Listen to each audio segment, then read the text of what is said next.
Olá, tudo bem? O texto que eu gostaria de meditar com vocês hoje encontra-se em 1 Reis, capítulo 22, versículo 34, que diz assim: Então o homem entosou o arco e, atirando-o ao acaso, atingiu o rei de Israel por entre as juntas de sua armadura. Então o rei Acabe disse ao condutor do seu carro: Dê a volta e leve-me para fora do combate, porque estou gravemente ferido. Acabe é conhecido como um rei que foi extremamente desobediente ao Senhor, rebelde, um rei que levou Israel à idolatria, casou-se com Jezabel e, por casar com Jezabel, começaram a prestar culto a Baal e aos seus deuses. Mas Deus sempre mandou alguns profetas a Acabe, sempre tentou alertá-lo, a ponto que agora, no capítulo 22, Acabe decide que ele vai retomar uma cidade que havia sido conquistada por outro povo. E ele convida o rei de Judá para ajudá-lo. Porém, o rei de Judá diz para ele consultar um profeta do Senhor. Acabe vai aos seus falsos profetas, ou aos profetas, e eles dizem para que ele vá, que Deus daria vitória a ele. Porém, Josafá, o rei de Judá, diz a ele: por que você não consulta um profeta do Senhor? E ele vai atrás de um profeta, e este profeta diz que ele vai morrer nessa batalha. E se ele fosse, ele não voltaria. Porém, Acabe, ele tem um plano e ele decide ir.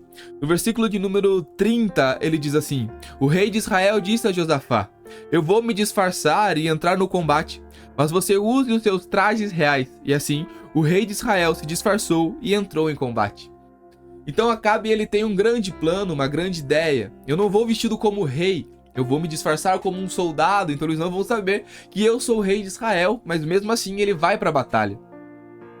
E a realidade é que nós vivemos um tempo assim, onde as pessoas pouco se importam com a orientação que Deus tem para elas, pouco se importam com a vontade do Senhor.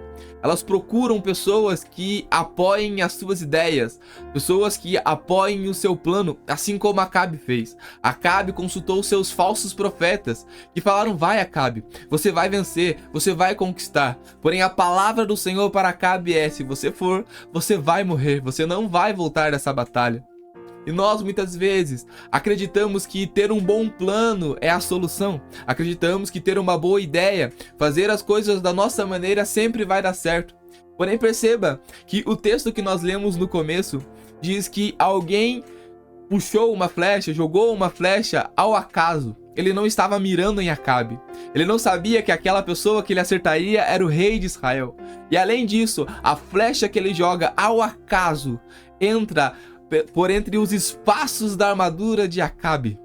Que flecha é essa que, ao lançada ao acaso, entra exatamente no lugar que fere Acabe, mesmo ele estando disfarçado? Porque mesmo disfarçado, Deus sabia quem ele era. Porque há uma frase que eu ouvi esses dias e ela é muito boa, que diz que é melhor ouvirmos a Deus do que termos um bom plano. Acabe tinha um bom plano, mas ele não ouviu a Deus. Nós agimos exatamente assim. Consultamos falsas pessoas, consultamos falsos profetas, falsos mestres, que simplesmente digam que a nossa vontade é correta. Talvez, se você abrir uma caixinha de pergunta no seu Instagram, a primeira pergunta que vai aparecer lá: tatuagem é pecado? Beber é pecado? As pessoas não estão realmente preocupadas com princípios bíblicos ou o que a Bíblia diz a respeito. Elas estão procurando pessoas que autorizem o seu pecado, que autorizem o que elas querem fazer. Elas não se importam com a resposta. Elas só querem que pessoas autorizem o que elas já querem fazer, o que já é a sua vontade do seu coração, assim como Acabe. Acabe já queria conquistar a cidade, Acabe já queria ir para o combate. Ele simplesmente foi aos profetas que diziam o que ele queria ouvir. Mas entre ter um bom plano e ouvir a Deus e obedecer a Deus, é melhor obedecer a Deus. A história termina no versículo 35, que diz assim: A batalha se intensificou naquele dia. Quanto ao rei, seguraram-no em pé no seu carro de guerra de frente para os sírios, mas da tarde ele morreu. O sangue corria da ferida para o fundo do carro. Acabe morreu, porque a palavra do Senhor não falha. Deus havia dito através do seu profeta que se Acabe fosse, Acabe morreria. E assim foi feito, porque a palavra do Senhor não falha. A palavra do Senhor se cumpre exatamente como ele falou que aconteceria. Por isso é melhor ouvir ao Senhor. Que Deus te abençoe.